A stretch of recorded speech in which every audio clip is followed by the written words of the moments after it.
guys, they call me Patronn, and this is Brooklyn Mitsubishi. All right, Spotlight of the Week. We got the final edition 2015 unregistered, okay? This is a brand new vehicle, Evolution, okay? So it's the only one of its kind. Let me explain what that means.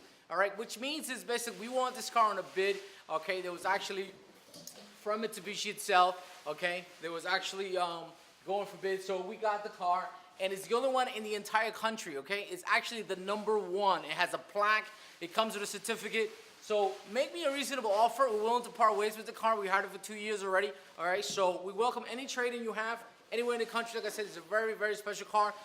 It says that it might do 100 grand, all right, in the heyday. So if the car is collectibles items, okay, so we have it. We're willing to part ways with it. Make us an offer.